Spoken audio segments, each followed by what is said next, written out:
Assalamualaikum warahmatullahi wabarakatuh. Pertama-tama saya ingin mengucapkan terima kasih buat kepada yang telah berkunjung pada channel Petik Tanaman, di mana channel ini berisi tentang seputar tips dan trik merawat tanaman. Semoga kalian selalu diberikan kelancaran dan kesehatan dimanapun kalian berada. Amin. Langsung saja, sekarang saya akan membahas tentang apa itu tanaman sisik naga. Kebetulan di pohon jambu air punya saya ini tumbuh tanaman sisik naga. Nah, kan bisa dilihat dia merambat dari batang ke batang, yang mana jika dibiarkan ini bisa penuh. Semua batang pohon bisa dipenuhi sama tanaman ini. Tanaman sisik naga ini adalah gulma tumbuhan yang menyebabkan gangguan pada tanaman yang ditumpanginya. Ini pohon jambu saya sudah 2 tahun gak mau berbunga. Karena kan sebelum berbuah, normalnya pohon jambu itu berbunga terlebih dahulu. Baru setelah itu dia berbuah. Nah, sekalinya berbunga, itu pada rontok semua, pada jatuh. Sebelumnya pohon jambu ini selalu berbuah banyak. Malah sampai pada berjatuhan tuh, gak termakan. Tapi sekarang kok gak ada berbuah. Setelah saya baca-baca, dan saya perhatikan juga pohonnya, akhirnya saya ketemu tuh penyebabnya kok bisa sampai begitu. Ternyata, jika pohon ditumpangi sama tanaman sisik naga, itu bisa berakibat fatal terhadap pohon inangnya. Ya, mungkin ini menjadi penyebab kenapa pohon jambu saya berhenti berbuah. Biarpun tanaman sisik naga itu adalah tanaman epifit dan bukan parasit, tapi jika kita melihat, kita dapat membedakan perbedaan batang pada yang ditumpanginya. Sebagian besar penampakan pada batang itu berubah menjadi lebih lembab dan terlihat seperti lapuk. Sehingga kalau yang sudah parah itu tumbuh jamur dan lumut. Hal lain yang pernah saya baca adalah tanaman ini bisa mencegah pohon inangnya untuk bernapas, menutupi tanaman, dan mencekik cabang-cabang tanaman, sehingga pohon inangnya tidak bisa tumbuh normal.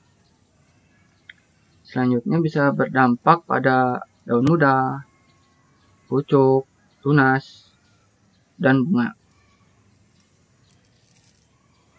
Tapi di samping dampak negatifnya, ada dampak positifnya juga.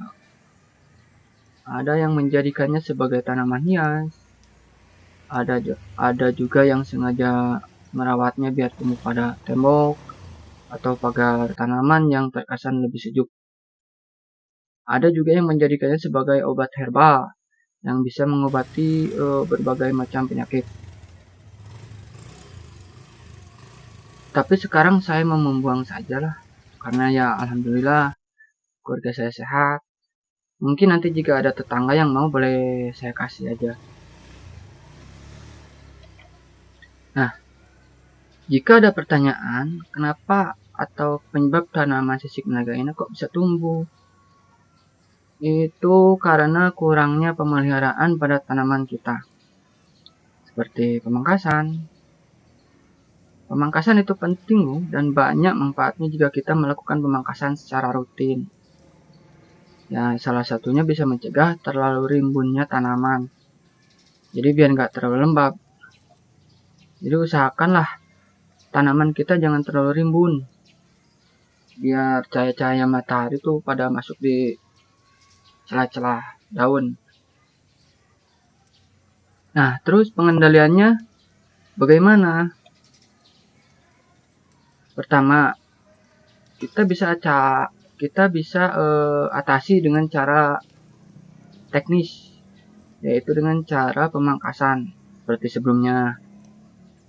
Kedua, dengan cara mekanis, Tapi cara mekanis ini membutuhkan waktu dan tenaga.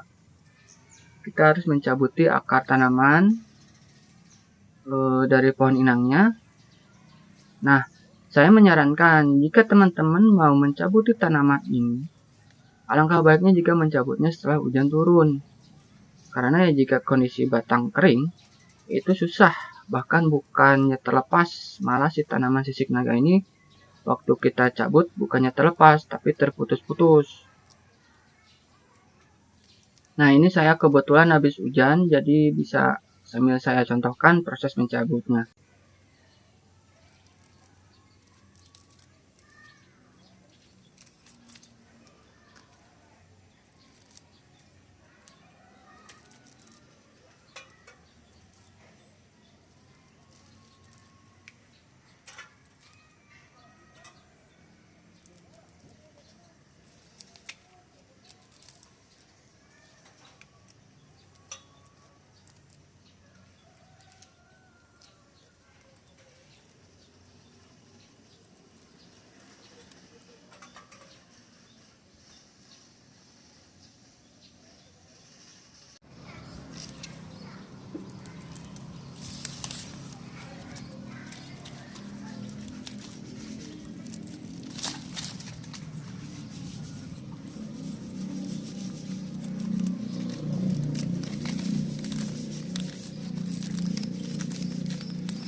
Nah, kira-kira seperti itu. Jika kita melakukannya setelah turun hujan, bisa terlihat lebih gampang terlepas. Nah, yang ketiga, kita dapat melakukannya dengan cara menggunakan bahan-bahan tertentu. Ya, seperti kita menggunakan kapur. Kapur berguna untuk mencegah atau mengurangi terjadinya kelembaban, sehingga bisa menghambat tumbuhnya perkembangan tanaman sisik naga ini. Yang keempat, dengan menggunakan herbisida. Herbisida bisa digunakan dengan cara penyemprotan atau pengolesan pada tempat di mana tumbuhnya tanaman sisik naga. Tapi ya, saya nggak menganjurkan pemakaian herbisida karena khawatir dapat membunuh pohon inangan juga. Jadi cara keempat nggak recommended ya. Lebih baik teman-teman pakai cara ke-1, kedua, atau ketiga.